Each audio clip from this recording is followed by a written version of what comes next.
Hello again. Welcome to another edition of Media Watch. I'm your co-host, Eric Tait. I'm Raymond Peterson. I'm Bob Anthony. And I'm their friend and guest, Alan Singer. This session, Media Watch, is being recorded on a Wednesday. I believe it's the 27th of September. And good graces of EBT Educational Productions, Zoom, and at some point it'll show up on Manhattan Neighborhood Network on one of the Mondays in October, or maybe a couple of Mondays in October. But in any event, we're going to try to touch on stuff that's happening, not just as breaking news, but as significant news that need to be at least analyzed, looked at, and put in perspective. And let's jump off with a follow-up to Climate Week that was just last week here across the globe and celebrated quite largely in the city of New York, borough of Manhattan, because the United Nations was in session. And so the climate activists all invaded New York City to make their points to the collective leaders of the globe that had assembled in the city of New York. What got dropped in the middle of Climate Week as the UN was meeting was the state of California, with the governor announcing that that state was also filing suit against the fossil fuel companies, the oil companies, for the harm that they had caused the citizens of California. And it is to be noted that the reason that had such major impact was California is the largest of all the states that have now begun to sue oil companies. This is a new tactic that the people that are trying to make us get off fossil fuels and save the planet have taken. And there's an interesting, let's just tell folks who those first states were, because I didn't know it until I did a little research on why there was such a reaction to California. But it turns out that Rhode Island, New York, Minnesota, Delaware, and Connecticut had all filed suits. But because California, the largest state with the largest economy, has now challenged the oil companies in court, it dropped like a giant bomb in the middle of Climate Week. So that's worth noting, folks.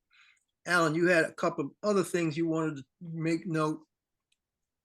Yeah, look, we're approaching desperate times, and that was the point of the demonstrations during Climate Week. This summer was the hottest summer ever recorded on Earth, and the worst conditions were in Antarctica, which is causing the ice cap to melt. This winter is going to be an El Nino, which means it's a cyclical event in the South Pacific that also impacts on climate. So what we have is like a double whammy. We have climate change creating this tremendous heat, but we also have the heat impacting on ocean currents, and we have this cyclical ocean current. So scientists and meteorologists have no idea what's going to happen this winter. It's just not going to be good. But the other thing was, this was in today's Times, well, it was during the week, the underground water resources vital to agricultural production in the United States have been drained. And it now turns out that a lot of the draining has been done by the fossil fuel companies, poisoning water, pumping it underground in order to force out the oil. I mean, these companies, with no regard for the impact on local environments or the global climate, are destroying our future. That's why those lawsuits are so crucial. Okay, well, they seem to think that because of the ruling for the Montana kids that we talked about in previous Media Watch shows, that these lawsuits being filed by the states may get a heck of a lot more traction because there are now some legal precedents for trying to hold these companies accountable. and keeping up with the positive news, because we did a lot of gloom and doom when we were doing that climate show.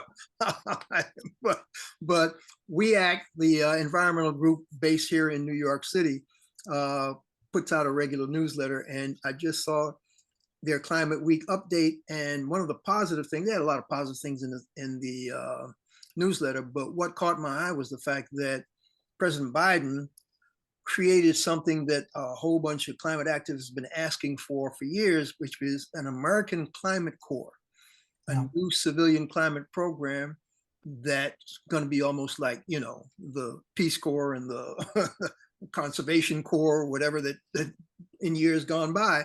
And so that, I think, is significant on the climate front. And then you were talking about the groundwater. Interestingly enough, this past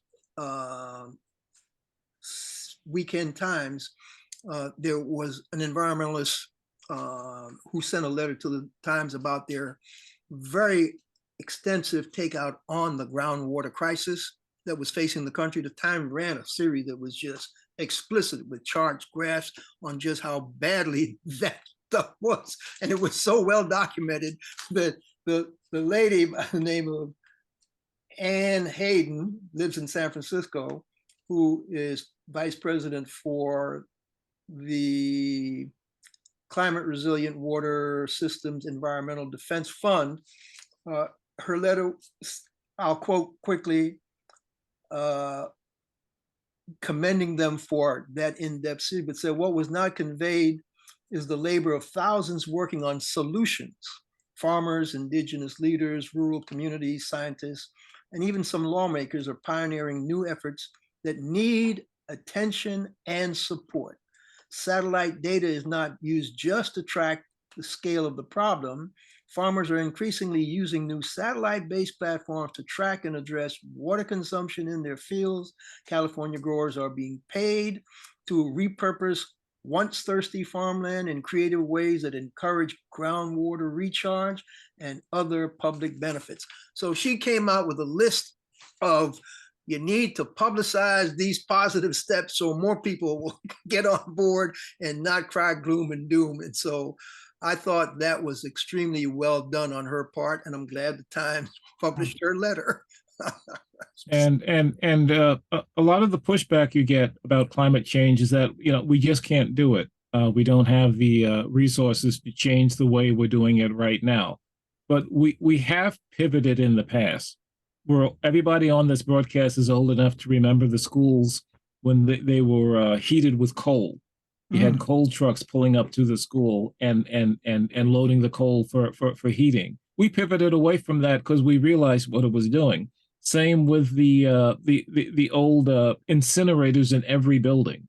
I grew up in a housing project where every single building had an incinerator.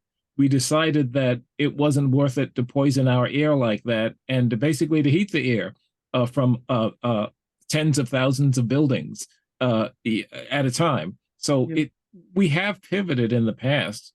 We can do it again. Yeah. I'm definitely encouraged by a lot of the stuff that I'm reading now and digging into it. Now that we've decided we're going to keep a closer tabs and do more reporting on the climate situation, just like other issues that we will be doing individual shows on, not just across the board. I think our next One Purpose show will probably be on immigration. Keep that in mind, folks. We'll let you know. But the positive side of climate change is, people are doing things. Now I won't go into it because I didn't bring the stuff, but the forever chemicals that been polluting our water and stuff, you know, those PFAS chemicals. I just saw a piece where they've got technology that can actually capture those PFAS, incinerate them, and come up with clean water. Okay, so what looks like gloom and doom, with a little more technology, we might be able to turn the corner. So think positive, folks. That's what I want you to leave Media Watch with. Not all gloom and doom. We're not always gloom and doom. But speaking of gloom and doom, we got to pivot to some gloom and doom, because we got so much crazy MAGA stuff that's crossed our desk that we cannot not deal with it. And first, Raymond, you sent us some stuff on MAGA craziness in Florida. We might as well jump into that, segue right to that craziness in the MAGA education craziness before we get to MAGA political craziness. Well, this school semester has brought some change. A school called it is called the New College, and it's located in sunny Sarasota Bay, Florida. Has had a recent influx of athletic students. I don't know the exact percentage, but it's quite more. I know that they're adding at least 3 more athletic programs. Yeah, they didn't have much athletics before. All of a sudden, they revamped it because the government decides he's got to remake that school. I mean, they had a baseball team, they had a football team, they had some weightlifters, things like that. But they have brought in an influx of more athletes. I mean, the enrollment is usually 700 students. That's what it was last year. And they just brought in 338 new freshmen this semester, which is the most, it's the largest, freshman class that they've ever had. The high percentage of them are athletes. And it's caused quite a backlash in the school. I mean, how many, my goodness. What was the underlying reason for because this in January, Governor DeSantis vowed to change the school into a bastion of conservatism. So, and so there have been resignations. Students haven't returned to the school. They've cut out LGBTQ programs. They've removed what they have termed offensive artwork from the school walls, murals, and so very social issues, some of them. So I saw the story that you sent us, and it seemed as if they zeroed in on their entire diversity core. Oh, zeroed in on they've eliminated general neutral bathrooms. The student orientation leaders have been ordered to remove BLM and pride pins from their shirts. That kind of, it looks like a backlash of any forward thinking. And there was their only full-time, I'm looking for this in my notes, their only full-time gender studies professor says that Florida, as you once quoted, is the state where learning goes to die. So yeah, they eliminate the gender studies program? Yes. Okay, so now we get into the heart of it, okay? So the bottom line is this is a DeSantis push to supposedly strip this college of anything that resembled forward-thinking tolerance for LGBTQ issues, for diversity issues, for anything along those lines. So basically what we're looking at is a DeSantis-led revamp of this college. I'm sorry. I don't have confirmation that he resigned or was fired. But he was the only full-time gender studies professor there in the first place. The other thing they did, make it not what you will. Ray, they want to replace the SAT with a Christian Western culture, Western civilization. Right. Well, DeSantis wants to base it on Hillsdale College, which is a Christian institution in Michigan. He has said that he wants to base that school on Hillsdale. And wants to use their admission exam. It's all Christian. So, Alan, as an educator, when you read that, what popped into your head? Well, I popped into my head is that there are different aspects of Christianity. I mean, are they focusing on the Crusades and the slaughter of people? Are they going to be focusing on the Pope's betrayal of Jews during the I Holocaust? don't believe so. I don't believe that's the case. I think what they're trying to Maybe do. endorsement of the enslavement of Africans because they weren't Christian, so it's okay. I don't think the view is that forthcoming. They're just Okay, all right. they want the nouveau Christian movement, which is nouveau for the past 30 years, I think. All right. So we know, we get the Conservative gist. Christian institution, basically. So, is what Yeah, he's looking they for. may be, because of climate change, what they may want to do is just talk about the coming apocalypse. The Armageddon's gonna end, the world's gonna. so this was a DeSantis-led move. Mhm. And because we know that DeSantis is the guy who always comes out with this, Florida is where woke comes to die, whatever that quote's supposed to be. But that other quote is where education goes to die. It's more apt. Real education. Florida's the state where education goes to die. And my take on that is Florida's the state where everything goes to die. That's my take on that.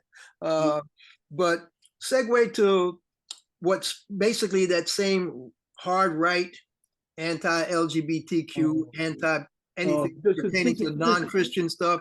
Let's get to the kid in Texas. This is one of the stupidest things. A 17-year-old student in where's this? A suburb of Texas. It's Barbers Hill, I believe is the name of it. Now, there's a barber, and no pun intended, this is the name of the school, Barbers Hill High School. It's in Mount Bellevue, Texas. Mont Bellevue, not Mount Bellevue. He was suspended. He's been on suspension since August 31st, which is interesting because I think that the Texas adopted the Crown Act on September 1st, the day after. Bob, I think you have a picture of that, him. There.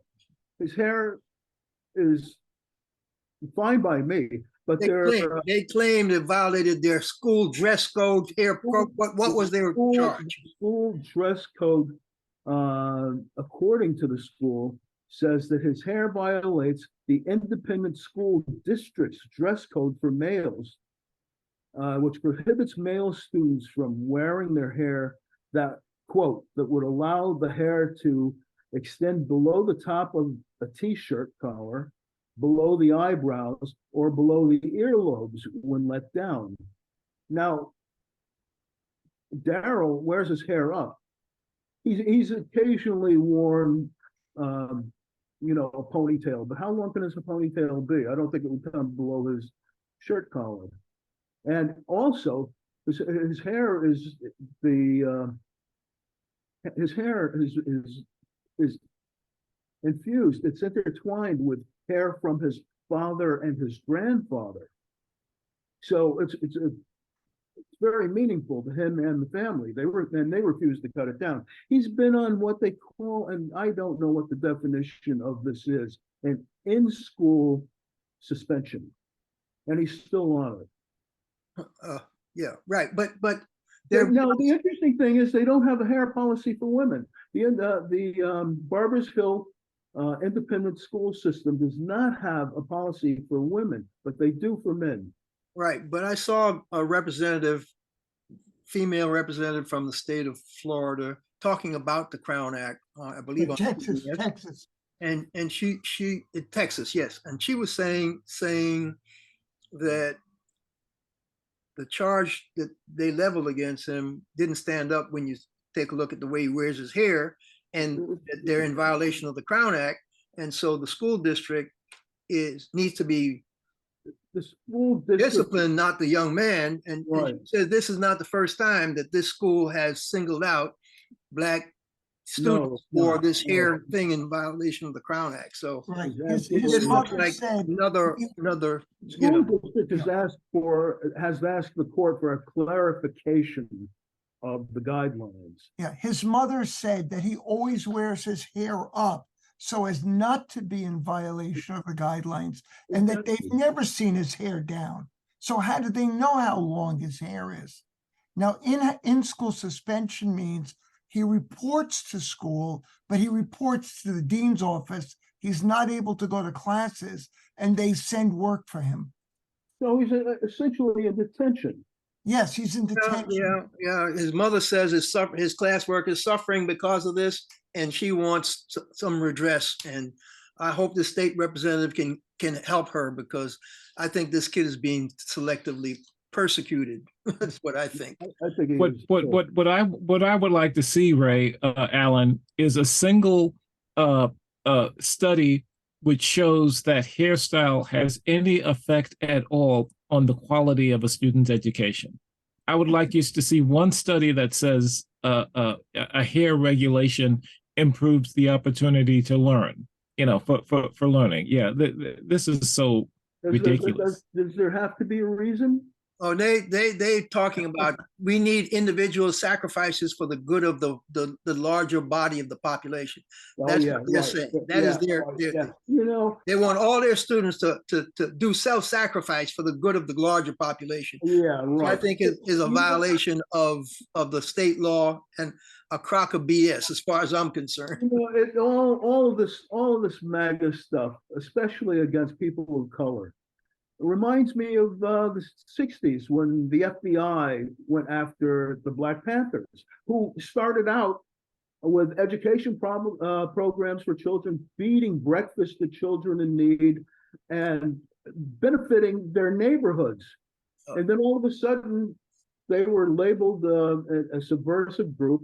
The FBI actually provided guns to the Black Panthers to make them look bad. And I don't think they like the Black Panthers because they wore berets. They wore berets, and went after the Black Panthers. I recall something about their skin color as well. Yeah, we've had problems. Interestingly, if you remember back in the day, because as journalists and broadcasters, some of us, I remember when Melba Tauber, WABC anchor, went from processed hair to her natural. And she had pushback from the ABC brass. I'm sure she did. About wearing her hair natural. And she was not the only anchor across this country, Black female, who said, I'm going to be natural, that had to fight their bosses to make that happen. I believe Melba won, and the other anchors, were able to use her example. But Black people have had problems with white society about how we wear our hair from time immemorial. And the old saying, if you're Black, get back. If you're white, you're all right. Yeah, well, the bottom line is times have changed, and that's why this MAGA pushback, is designed to try to turn the clock back. Yeah. So let's talk about MAGA pushback as we segue to MAGA craziness in this political sphere. Bob, what do we got on MAGA craziness in the political sphere? Well, I mean, we have what's happening right now, which is the absolute danger of having a government shutdown, because far-right elements in the House want to get what they want. And they don't want to move forward without it. And President Biden tweeted today, we're taping on September 27th, he just reminding the country that if the government shuts down our military, they show up for work, but they don't get paid. That's how it goes. Yeah. And so we need to solve this now. That's where we are on the government shutdown front. Yeah, but politically, these people are just totally crazed.